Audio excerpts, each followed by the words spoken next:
What's up guys, ¿qué tal chicos? Welcome to the video. En el video resumen de hoy vamos a dar un repaso al present perfect, que equivale a cuando en español decimos he jugado, has visto, hemos terminado. Ese tiempo es el present perfect. ¿Y cómo se forma el present perfect en inglés? Pues básicamente de una forma muy sencilla.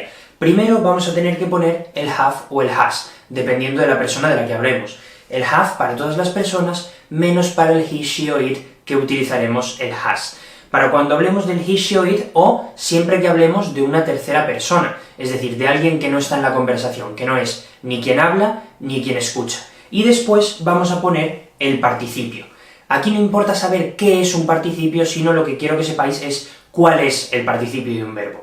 Aquí, al igual que en el pasado, tenemos dos grupos principales de verbos, los regulares y los irregulares. Y los verbos coinciden con los del pasado, es decir, si en pasado un verbo era irregular, pues aquí en el present perfect también. A los regulares únicamente tenemos que añadir ed al final del verbo para formar su participio, mientras que a los irregulares los tenemos que buscar en la lista de los verbos irregulares, ir al verbo que queramos saber y poner la forma que aparezca en la tercera columna, en la columna de la derecha. Así que diríamos, por ejemplo, she has written another book, ella ha escrito otro libro.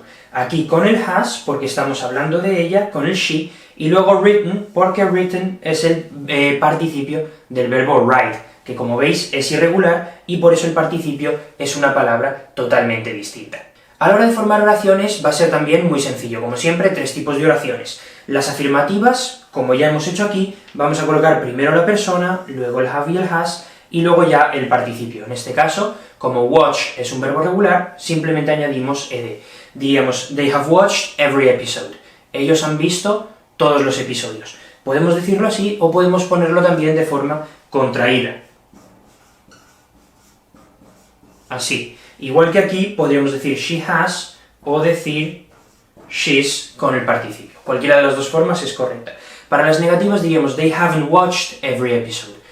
Ellos no han visto todos los episodios. Como veis, simplemente poniendo el not, aquí contraído, entre los dos verbos. Para las preguntas, como hacemos siempre, tenemos que cambiar el orden de la persona con el primer verbo, en este caso el have o el has.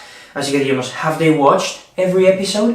Ellos han visto todos los episodios, primero el have, luego la persona, y luego el verbo en el participio. Y tenemos dos posibles respuestas, que sí o que no. Yes, they have, si la respuesta fuera que sí, o no, they haven't, si la respuesta fuera que no. Aquí, como la pregunta la estamos haciendo con el have o con el has, pues la respuesta también va a ir con el have o con el has. Pero luego tenemos una serie de palabras que se utilizan en más tiempos, pero se utilizan mucho en el present perfect, que nos van a ayudar a hacer respuestas más completas. Por ejemplo, estas palabras que tenemos aquí. Si yo os pregunto, have you paid? ¿Has pagado? Podéis decir yes or no, pero podéis dar más información. Podéis decir yes, I have already paid, ya he pagado.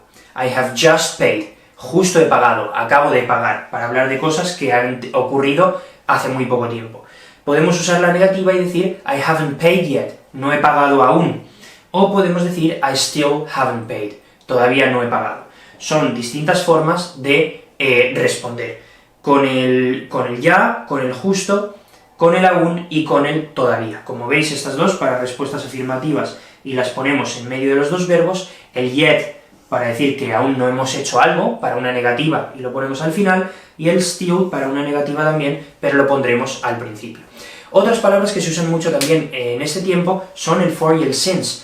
El for lo vamos a utilizar para decir durante cuánto tiempo hemos hecho algo, y el since para hablar del momento en el que empezamos a hacer algo. Así que yo puedo decir, por ejemplo, I have been an English teacher for 5 years. He sido profesor de inglés durante 5 años. O puedo decir también, I've been an English teacher since 2016. He sido profesor de inglés desde 2016. Son dos formas de decir lo mismo. Una hablando de cuánto dura el periodo y el otro hablando de en qué momento empieza ese periodo. Y ya por último, tenemos también el ever y el never. El ever lo vamos a utilizar para decir que alguna vez hemos hecho algo, también para preguntar a alguien si alguna vez ha hecho algo, y el never lo vamos a usar para negar, para decir que nunca hemos hecho algo. Por ejemplo, si yo digo, Martin is the nicest person I have ever met. Martin es la persona más amable que he conocido nunca. O si os pregunto, have you ever been to Portugal? ¿Alguna vez has estado en Portugal? y vosotros podéis responder, no, I have never been to Portugal. No, nunca he estado en Portugal. Y ya para terminar vamos a ver para qué se utiliza este tiempo verbal, comparándolo en cada caso con el past simple, ya que son dos tiempos verbales que los alumnos confunden bastante. El primer uso es que vamos a utilizar el present perfect para hablar de acciones pasadas que aún continúan en el presente. Así que en presente perfecto diríamos I've been a teacher for 5 years. He sido profesor durante 5 años. En pasado diríamos I was a teacher for 5 years. Fui profesor durante 5 años. ¿Qué diferencia hay? Pues que en presente perfecto estamos diciendo que empecé a ser profesor hace 5 años, pero que a día de hoy todavía soy profesor, aún me dedico a ello. Es una acción que continúa en el presente. Sin embargo, en pasado estamos diciendo que fui profesor durante 5 años, en ese periodo, y que ahora me dedico a otra cosa. Ya no soy profesor, la acción ha terminado, ahora me dedico a otra cosa. El segundo uso es que el present perfect lo vamos a utilizar para acciones pasadas sin referencia temporal. ¿Qué quiere decir esto? Pues básicamente cuando no nos digan en qué momento exacto del pasado ha ocurrido. Diríamos, por ejemplo, he has lived in Africa. Él ha vivido en África. Mientras que en pasado diríamos, por ejemplo, he lived in Africa last year. Vivió en África el año pasado. Como nos está diciendo last year, el año pasado, nos está especificando cuándo, nos indica en qué momento exacto del pasado vivió en África. Sin embargo, en el present perfect no sabemos el momento exacto, solo sabemos que en algún momento de su vida él ha vivido en África, pero como no nos indica cuándo, pues usaremos el present perfect. Y ya por último, el present perfect vamos a utilizarlo para acciones pasadas con consecuencias en el presente. Esta es la más difícil. ¿Qué quiere decir esto? Comparemos qué diferencia hay entre decir I have lost the keys, he perdido las llaves, y decir I lost the keys, perdí las llaves.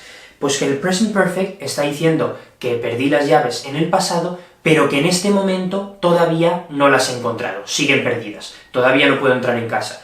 Sin embargo, en el pasado simple, si digo I lost the keys, perdí las llaves, simplemente estoy contando algo que ocurrió en el pasado, pero la frase no nos indica si he encontrado las llaves o no. Únicamente nos está diciendo que una cosa ocurrió, pero no sabemos si eso todavía tiene alguna importancia en el momento presente. Mientras que en el present perfect, algo ocurrió en el pasado, pero sabemos seguro que eso que pasó en el pasado ahora tiene importancia también. Espero que os haya servido el repaso. Thank you so much for watching. I will see you on my next video. Take care as always, and have a great day.